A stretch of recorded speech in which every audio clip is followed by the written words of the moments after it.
Sir हैं administrator of exceptional integrity. Sir आज जय सिया राम, आज आप पधारे हैं, हम शुक्रगुजार हैं आपके। सब प्लीज और हमारे भारत देश का जो सिग्निफिकेंट प्रोग्रेस हमारे डिफेंस के आत्मनिर्भर भारत में हुआ था आपकी वजह से सर, तो तहे दिल से विद फोल्डेड हैंड्स हम स्वागत करते हैं आपका। देवियों सजनों, जोरदार तालियां हो जाए हमारे मुख्य अतिथि। बोलिए आयो लाल चौ जय झूलेलाल, दाड़ो सुट्टो। विश्व सिंधु फाउंडेशन के अध्यक्ष श्री गुरमुख जागवानी जी, लोकसभा सांसद और हमारे बहुत ही डायनेमिक सांसद श्री शंकर लालवानी जी और डॉक्टर राजू मनवानी जी, श्री बांसदेव देवनानी जी, स्पीकर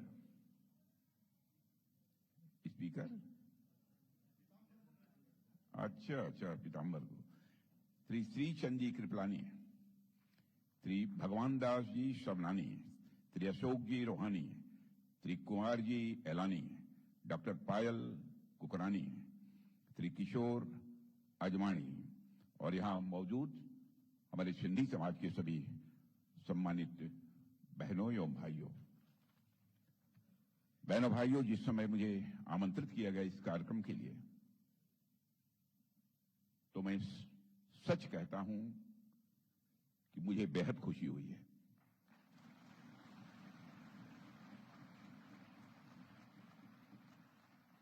सिंधी समाज का आज से नहीं वर्षों से मेरा बहुत ही नजदीकी रिश्ता रहा है, अपनापन का रिश्ता रहा है, क्योंकि हमारा जो संसदीय निर्वाचन क्षेत्र है, उस संसदीय निर्वाचन क्षेत्र लखनऊ में भी बड़ी संख्या में हमारे सिंधी समाज के लोग रहते हैं।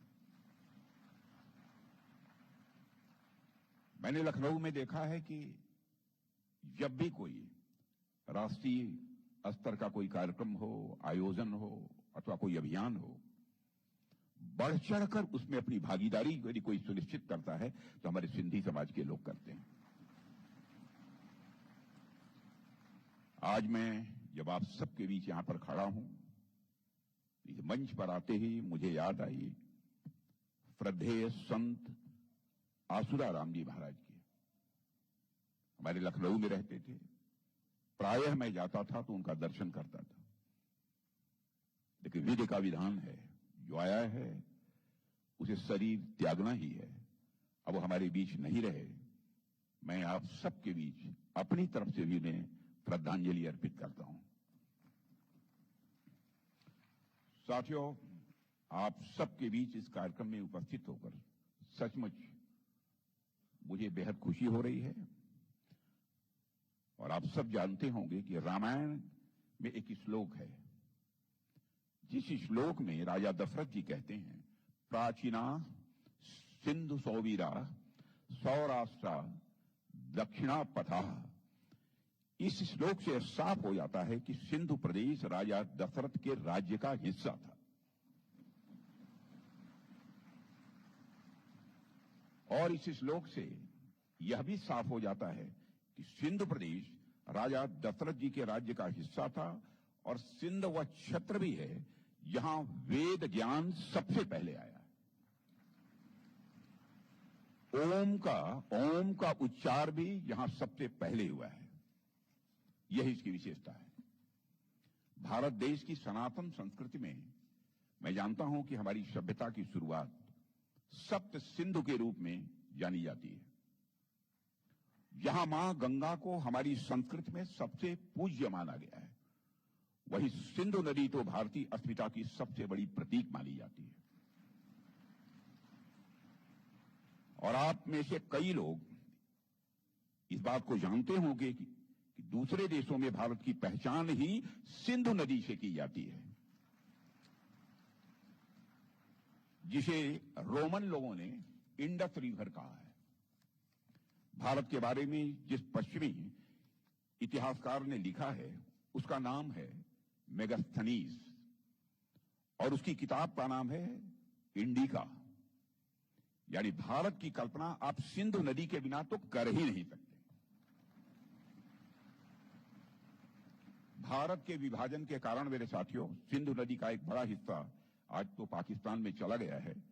पूरा सिंध प्रांत ही आज पाकिस्तान में है, मगर इसका अर्थ यह नहीं है कि सिंध और सिंधी समाज का महत्व हमारे लिए आज कम हो गया है। इसका यह मतलब नहीं है।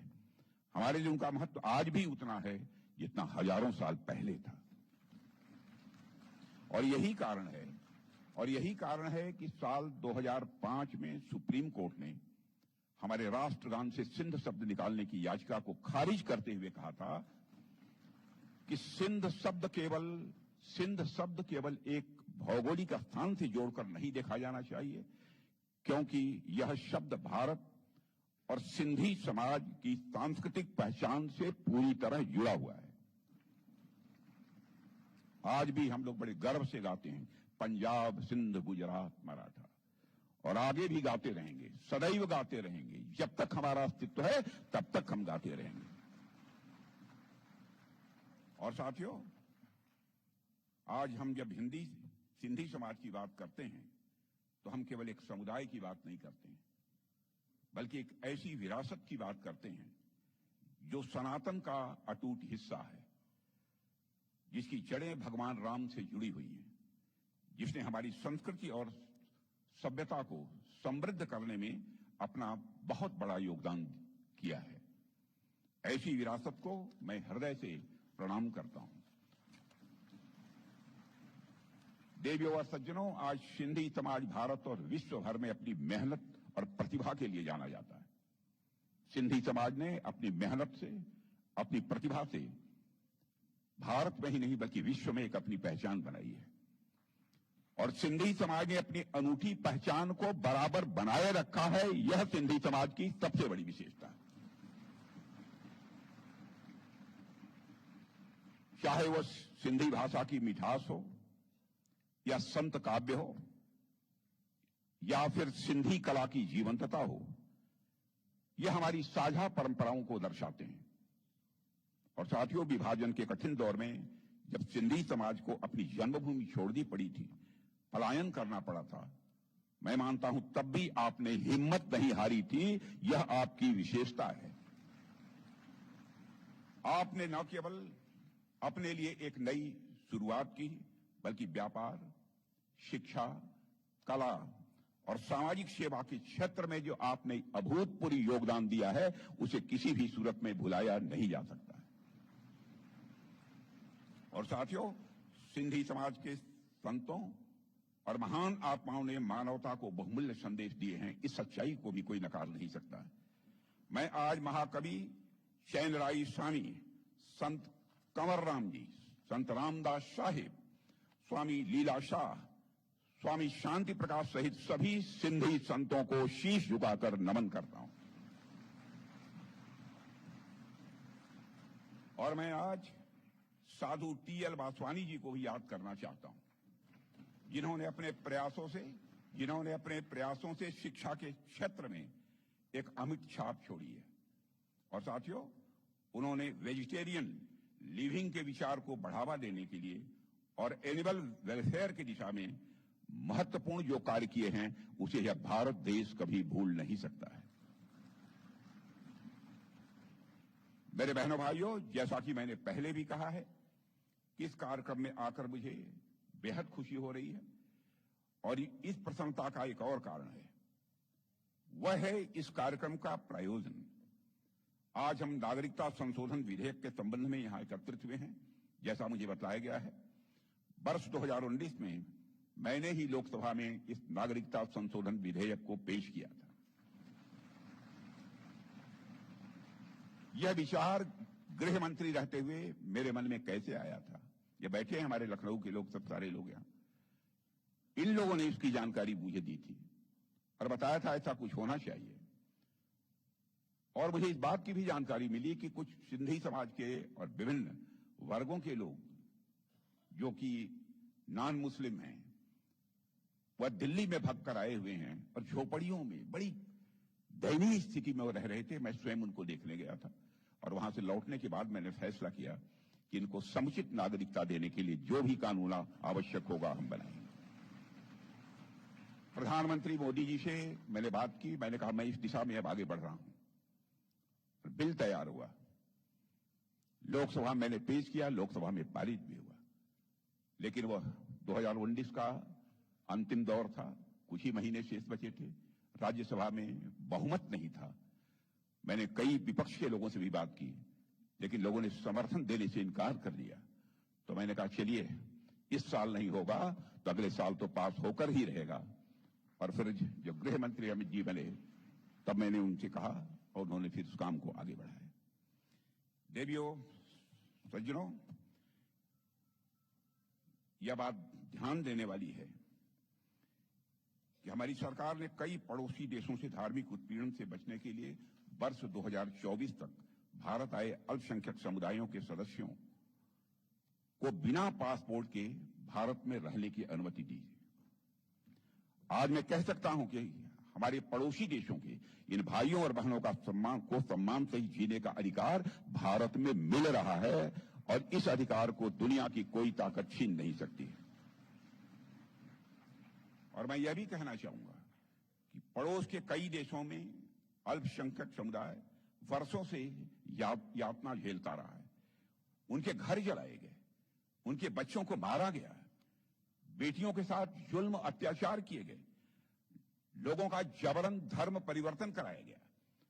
उनमें से कई लोग जब किसी तरह अपनी जान बचाकर भारत आए तो तुष्टीकरण करने वाली पूर्व की कई सरकारों ने भी उन्हें जो राहत देनी चाहिए, राहत देने की बात तो दी दूर, उनके साथ जिस तरीके का व्यवहार किया गया उसकी जितनी भी निंदा की जाए वह कम है। एक खास समुदाय के वोट बैंक को केवल खुश करने के लिए उन्हें अपना अपमानित किया गया, जलालत उन्हें झेलनी पड़ी। पड़ोस के देशों से आने वाले एक विशेष वर्ग को शरण दी गई, लेकिन इस हिंदू समाज के लोग जो वाकई में इसके हकदार थे उन्हें जो अधिकार मिलने चाहिए थे वो अधिकार नहीं दिए गए। उनके कष्ट को जो समझा जाना चाहिए था, जिस संवेदना के साथ समझा जाना चाहिए था, वो नहीं समझा गया। लेकिन इस पीड़ा को किसी ने समझा तो हमारे प्रधानमंत्री नरेंद्र मोदी जी ने समझा।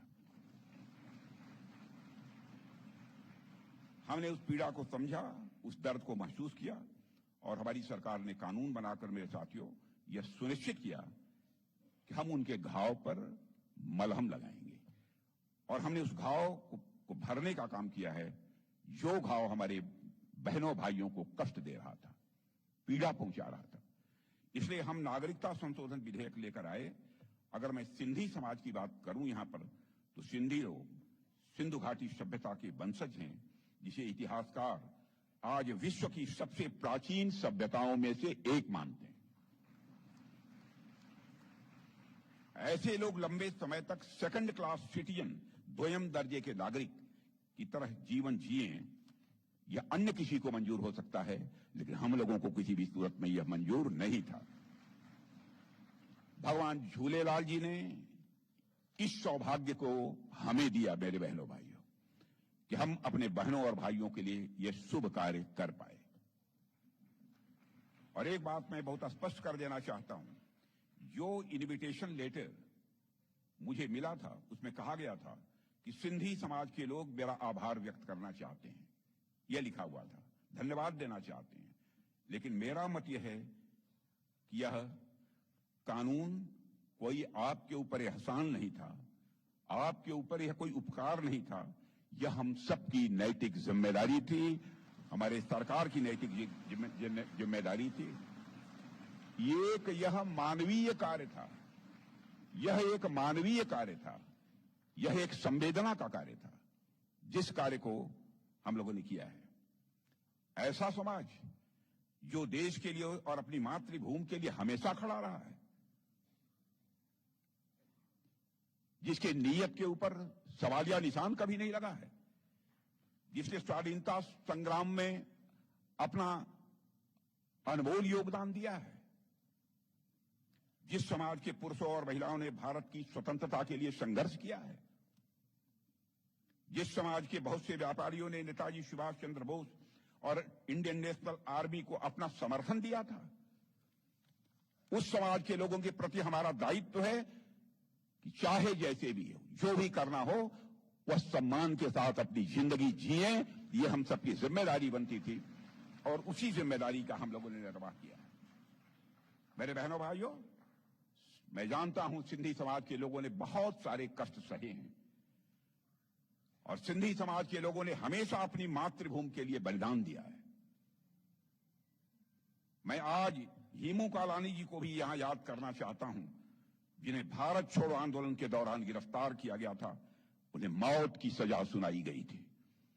सिंध के लोगों ने दया याचिका दायर की और ब्रिटिशर्स ने इसे मंजूर किया, लेकिन उन्होंने शर्त रखी कि हेमू कालानी जी को अपने साथ के क्रांतिकारियों के नाम उजागर करने पड़ेंगे। लेकिन हेमू कालानी जी ने इसे साफ इनकार कर दिया था। यह थी एक नेशनल स्पिरिट, यह थी एक राष्ट्र भक्त की प्रखर भावना। और हेमू कालानी जी को 21 जनवरी 1943 को फांसी दे दी गई थी। आप कल्पना कीजिए कि उस समय वह केवल 19 वर्ष के थे। 19 वर्ष के युवा के अंदर किस प्रकार से प्रखर राष्ट्रीय स्वाभिमान की भावना थी, क्या देशभक्ति का जज्बा था उस जवान का, क्या मातृभूमि के लिए उस नौजवान का प्रेम था। यह दुर्भाग्य की बात है कि उस क्रांतिकारी के बारे में लोगों को जिस हद तक की जानकारी होनी चाहिए वह जानकारी नहीं है और बहुत कम लोग हैं जिन्होंने उनके बारे में पढ़ा है, बहुत कम लोग हैं जिन्होंने उनका नाम सुना है। मैं हेमू जी को सादर नमन करता हूं, जिन्होंने भारत के स्वतंत्रता संग्राम में अपना योगदान दिया है।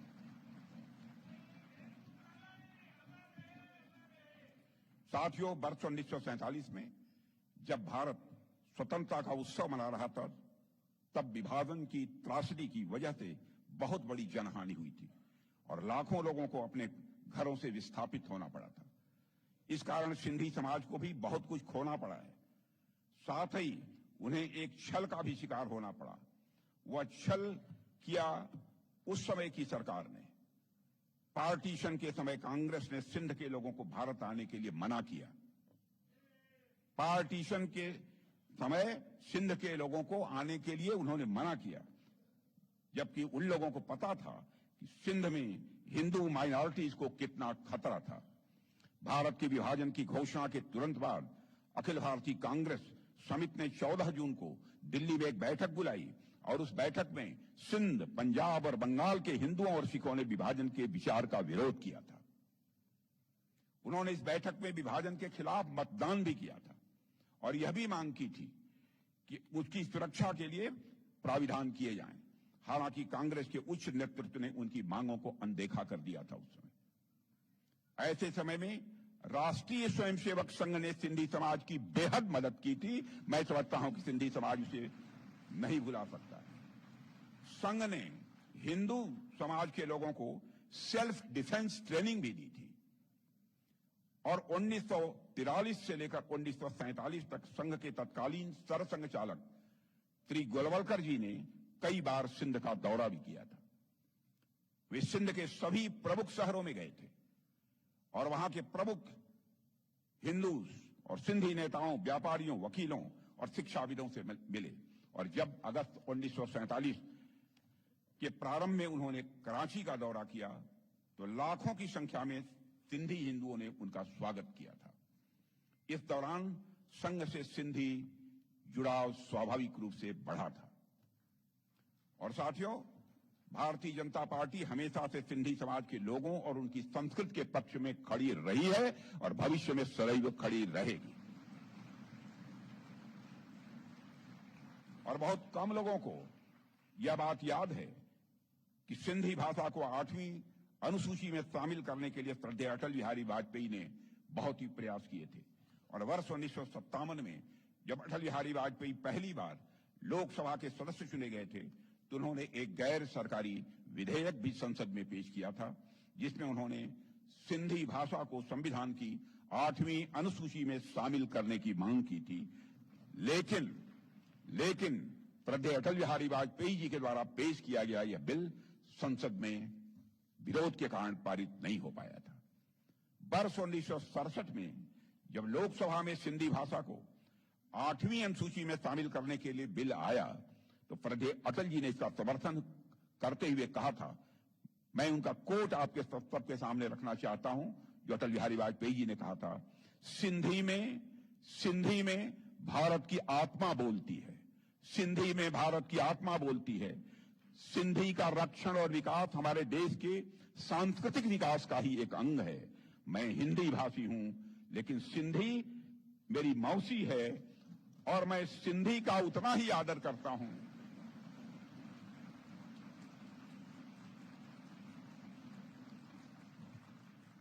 और मैं सिंधी का उतना ही आदर करता हूं जितना कि मैं हिंदी का आदर करता हूं। यह अटल बिहारी वाजपेयी जी ने कहा था। यह स्टेटमेंट इस बात का सबूत है कि हम हमेशा से ही सिंधी लोगों के सम्मान के लिए खड़े हुए हैं, उनके हक के लिए खड़े हुए हैं और सिंधी समाज के अधिकार के लिए बहनों भाइयों खड़े हुए हैं और भविष्य में भी जब भी जरूरत होगी खड़े होते रहेंगे। और हाल ही में महाराष्ट्र की एनडीए सरकार ने सिंधी विस्थापितों को उनकी जमीन का मालिकाना हक दिलाने के लिहाज से एक विशेष अभय योजना 2025 लागू की है और यह योजना सिंधी समुदाय के लिए सम्मान और सुरक्षा की प्रतीक है, जिससे 3 पीढ़ियों को न्याय मिल रहा है इस पहल के कारण। और मैं यहां पर आदरणीय लाल कृष्ण आडवाणी जी का भी जिक्र करना चाहता हूं। हमारे नेता थे, आज हैं। आडवाणी जी ने अपनी एक पुस्तक में लिखा है कि सिंधी हिंदू और विशेषकर उनकी पीढ़ी के लोग अभी भी भारत से सिंध को अलग करने की बात को स्वीकार नहीं कर पाए हैं। न केवल सिंध में बल्कि पूरे भारत में हिंदू सिंधु नदी को पवित्र मानते थे। सिंध के कई मुसलमान भी मानते थे कि सिंधु का जल मक्का के आबे जमजम से कम पवित्र नहीं है। यह मैं उनका कोट बतला रहा हूं, यह आडवाणी जी का कोट है। आज सिंध की भूमि, मेरे बहनों भाइयों, यह भारत का हिस्सा भले ही न हो, लेकिन सभ्यतागत रूप से सिंध हमेशा भारत का हिस्सा रहेगा। और जहां तक जमीन की बात है तो बॉर्डर्स तो बदल सकते हैं, क्या पता कल को सिंध भारत में फिर से वापस आ जाए।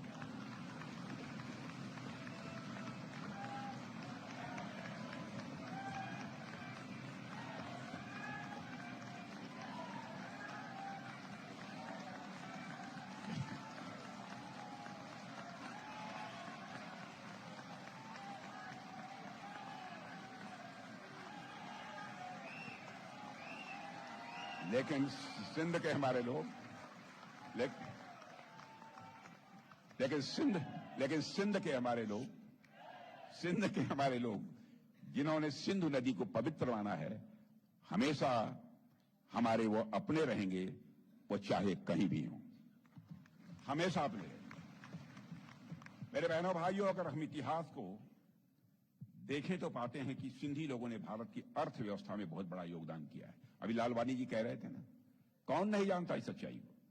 सिंधी भारत की ओरिजिनल ट्रांसनेशनल बिजनेस कम्युनिटी है, ओरिजिनल ट्रांसलेशनल बिजनेस कम्युनिटी है, जिन्होंने अपने स्किल से कॉलोनियल रूल के बावजूद बिजनेसेस को, अपने व्यापार को सफलतापूर्वक संचालित किया है। अंग्रेजों की हुकूमत होने के बावजूद मॉडर्न बैंकिंग मेथड्स जैसे बिल डिस्काउंटिंग और साथ ही साथ प्रामिदरी नोट्स की उत्पत्ति सिंधु व्यापारियों द्वारा शुरू की गई हुंडी और पर्ची प्रणालियों से जो शुरू हुई है।